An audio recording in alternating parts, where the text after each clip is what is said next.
of Lot's home in Sodom because they were homosexual. They were wanting the man, not the woman. Show us the man. Bring us the men.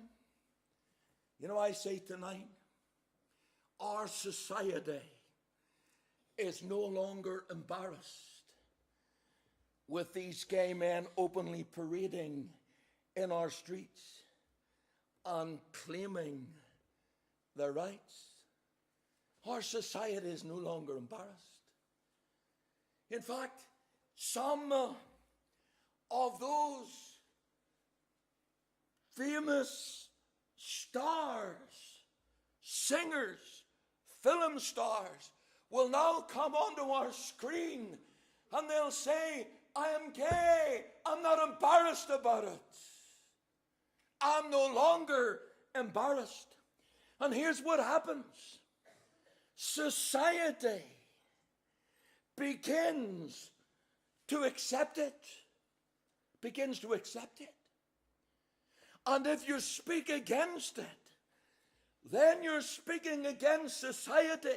A ruling made in a court in America recently came up with this conclusion that they have their rights first of all. Your Christian faith comes second. But you've got to give them their place and recognize them first of all. What a society we're living in. Just as in Sodom, our society has become so hardened that the sin so strongly condemned in Scripture doesn't disturb us anymore. She looked back. She looks at the society that God was trying to bring her out of. She looks back and she would remember the servants that she entertained from heaven. And she wasn't even embarrassed. Wasn't even embarrassed. But you know, there's something else as she would look back, she would remember. She would remember the sermon she heard. Because you see, they were told in the very chapter where we were reading tonight, for the men said, we will destroy this place, because the cry of them is waxen great before the face of the Lord. And the Lord has sent us to destroy it. And Lot went out and spake unto his sons-in-law, which married his daughters, and said, Up, get you out of this place, for the Lord will destroy this city. But he seemed as one that mocked unto his sons-in-law. Here's what she heard. She heard the judgment was coming. Here's what she heard. The wickedness and the sin of Sodom has risen to the very courts of heaven itself. And God is about to move in judgment. But alas, when Lot went to his sons-in-law, he seemed as one who mocked. The life he was living had no difference. They just laughed at him. You know, when you come into the New Testament, one of the things that the New Testament makes very clear is this, that one of the signs preceding the second coming of Jesus Christ is that of Lot's wife and Lot's day.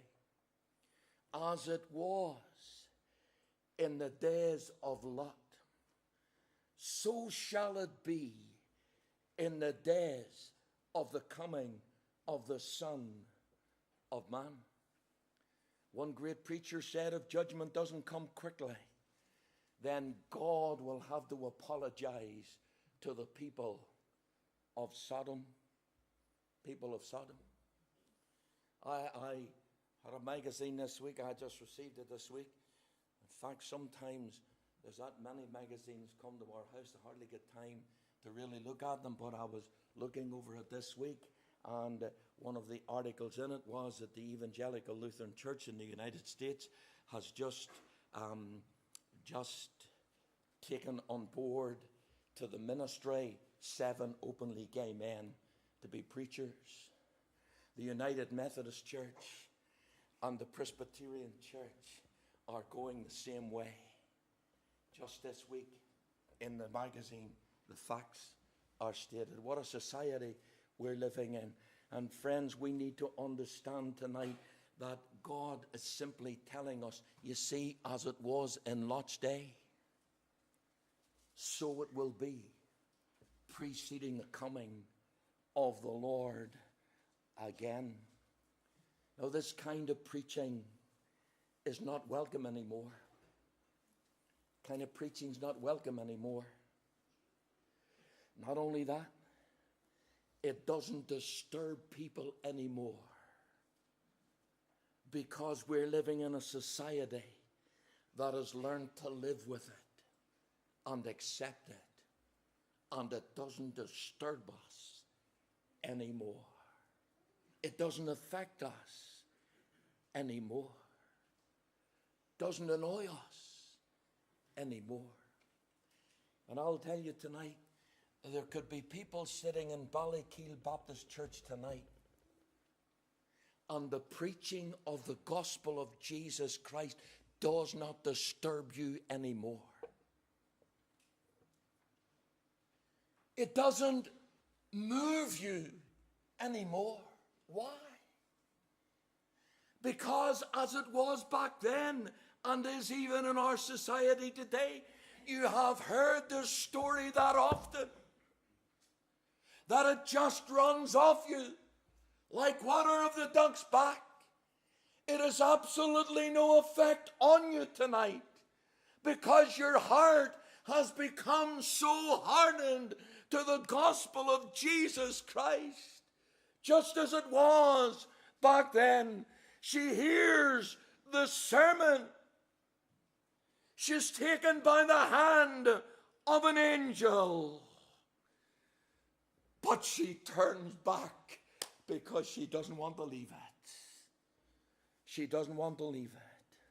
I'll tell you, Lot's wife didn't only hear a good sermon from two angels, but Lot's wife was the subject of many prayers, because we know old Abraham was praying. My old Abraham had been praying, Lord, if there's 50, will you spare the city? Lord, if there's 40, will you spare the city? It comes right down to 10. Lord, if there's 10, will you spare the city? There wasn't even 10 righteous people in the city of Lot. The sermon she heard. As she looks back, she will remember the society she loved.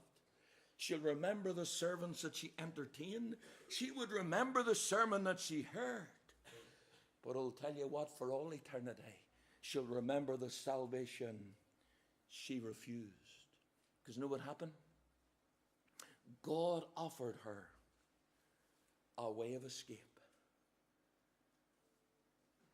But she didn't want to leave her sin. And guess what? God finished with her. God finished with her. No more voice from heaven. No more opportunity. It's like we could say, God shut the door. And she perished. When you look tonight at the sin to which you have become addicted, when you remember the sermons you have heard, when you think about the salvation you have refused, does it not make you think seriously in the meeting tonight?